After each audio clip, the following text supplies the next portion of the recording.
Negative চিন্তা মানুষকে শেষ করে দেয়। এর কুফল এত খারাপ যে ধীরে ধীরে সম্পূর্ণ জীবন নিজের অজান্তেই গ্রাস করে নেয়। অথচ আমরা জেনে বা না জেনে সবসময় এই কাজটাই করে চলছি। নেগেটিভ চিন্তা আসলে কি? চিন্তা তো চিন্তাই হয়, তার আবার নেগেটিভ বা পজিটিভ, এটা কি রকম? আর এটা ভালো করে জেনে নেওয়াটা খুব গুরুত্বপূর্ণ বিষয়। বেশিরভাগ ক্ষেত্রেই আমরা পজিটিভ চিন্তা ও নেগেটিভ চিন্তাকে আলাদা করতে পারি না। ধরুন, কেউ ভাবছে একটা চাকরি পেতেই হবে, যেমন করে হোক আমাকে একটা চাকরি জোগাড় করতেই হবে, আমাকে এটা করে দেখাতেই হবে। নিঃসন্দেহে এটা পজিটিভ চিন্তা, কিন্তু এই পজিটিভ চিন্তার পাশাপাশি সে আরও ভাবছে চারদিকে যে অবস্থা, আমার তো কোনো ব্যাকিং নেই, আর টাকা পয়সাও নেই, একটা চাকরি না পেলে যে কি হবে, জীবনটা শেষ হয়ে যাবে, চলবে কি করে? তার মূল ভাবনা কিন্তু একটা চাকরি পেতেই হবে। এটা পজিটিভ, কিন্তু এর পাশাপাশি সে আরও 4টা চিন্তা করছে যেগুলো নেগেটিভ। সমস্যা এখানেই, ওই 4টি নেগেটিভ ভাবনা একটা পজিটিভ চিন্তাকে দুর্বল করার জন্য যথেষ্ট। সে কিন্তু ভাবছে সে পজিটিভ চিন্তাই করছে, কিন্তু তার পাশাপাশি সে যে আরও কত নেগেটিভ চিন্তা করছে সেদিকে খেয়ালই করছে না। আমরা বেশিরভাগ মানুষ এটাই করি, আমাদের চিন্তা করার ধরনই এটা।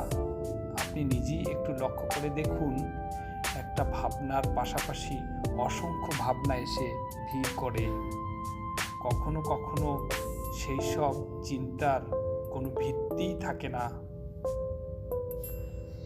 হঠাৎ হয়তো বুকের ভিতর একটু চিনচিন করে উঠল, হতে পারে সেটা সামান্য গ্যাসের কারণে হয়েছে, কিন্তু তখনই আপনি ভাবতে শুরু করলেন হার্টের সমস্যা নয় তো।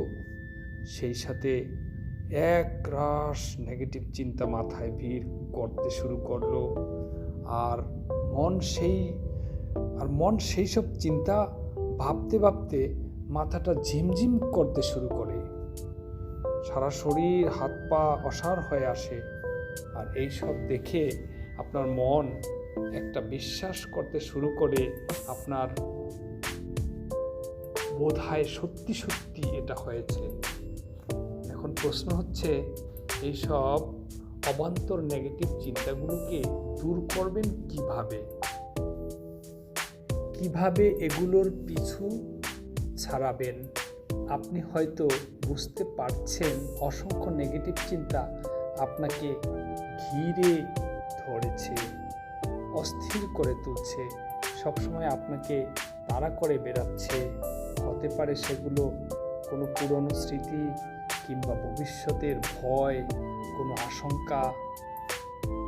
আপনি চাইছেন সেই দুর্ভাবনাগুলোকে বন্ধ করতে, কিন্তু কিছুতেই পারছেন না। তাহলে উপায়? তাহলে আসুন আরও একটু গভীরভাবে দেখি কি আছে সমাধান। ছোটবেলা থেকে এখন পর্যন্ত আমরা যা যা দেখি, শুনি, শিখি, মোট কথা আমাদের পঞ্চ ইন্দ্রিয় দিয়ে যা যা করি সবই আমাদের ব্রেইনে স্টোর হয়। সজ্ঞানে বা অজান্তে সব সময় এটা হয়েই চলছে। এটাই মস্তিষ্কের স্বাভাবিক ধর্ম, আর একেই আমরা স্মৃতি বা মেমোরি বলি। এই স্মৃতি বা মেমোরি ছাড়া আমরা কোনো কিছুই চিন্তা করতে পারি না। আমরা যা কিছু করি সব এই মেমোরির উপর ভিত্তি করেই হয়ে থাকে। যদি কারো স্মৃতিকে মুছে দেওয়া হয়, সে আর কোনো কিছু বুঝতেও পারবে না, কোনো কিছু চিনতেও পারবে না, আর কোনো কিছু চিন্তাও করতে পারবে না। সে হয়ে যাবে একটা জড়বস্তুর মতো। যদিও বাস্তবে এই মেমোরিকে মোছা যায় না, কিংবা বেছে বেছে শুধু নেগেটিভ মেমোরিকে বাদ দিয়ে দিলাম, এমনটা করা সম্ভব হয় না।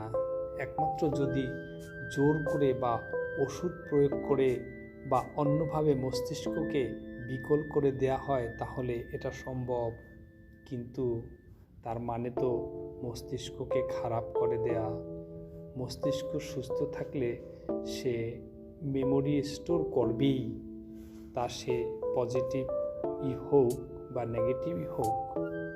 মস্তিষ্ক আমাদের স্টোরেজ ডিভাইসের মতো। এখানে সব মেমোরি স্টোরেজ হয়ে থাকে। আমাদের মন এই সঞ্চিত থাকা মেমোরির উপর ভিত্তি করেই চিন্তা করে, কাজ করে। সেখানে পজিটিভ বা নেগেটিভ যে মেমোরি স্টোর থাক না কেন, তাতে মস্তিষ্কের কোনো কিছু যায় আসে না।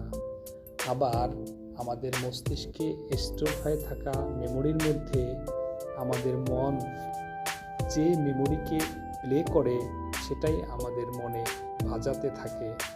সেটা পজিটিভ বা নেগেটিভ মেমোরি হতে পারে। যেটা লক্ষণীয় বিষয় সেটা হলো আমাদের মন পজিটিভ ভাবনা নিয়ে খুব বেশি চিন্তা করে না। ধরুন একজন ভালো, সৎ, দয়ালু মানুষ, সে কখনোই ভাবে না আমি খুব ভালো মানুষ, আমি খুব দয়ালু মানুষ, আমি খুব সৎ মানুষ। কিন্তু সে যদি ভুল করেও কোনো খারাপ কাজ করে ফেলে, হাজারটা নেগেটিভ চিন্তা সে ভাবতে শুরু করে দেয়। তাই সুস্থ থাকার জন্য নেগেটিভ চিন্তা পরিহার করতেই হবে। তাই always keep your mind positive. Positive thinking করুন, ভালো কাজে নিজেকে সবসময় সম্পৃক্ত রাখুন, সফলতা আসবেই। মনের মধ্যে কারো প্রতি ক্ষোভ রেখে নিজেকে কষ্ট দেবেন না। নিজের সুখের জন্য মনটাকে ফ্রেশ রাখুন, জীবনকে উপভোগ করুন। কারো প্রতি ক্ষোভ হলে জ্বালা পোড়ার কষ্ট তার নয়, বরং আপনারই হয়। সুতরাং ক্ষোভ নয়, ক্ষমা করুন, মনটাকে নির্ভর রাখুন। ভিডিওটি ভালো লাগলে কমেন্ট করে জানিয়ে দিন, অন্তত একজনের নিকট শেয়ার করুন। Thanks for watching.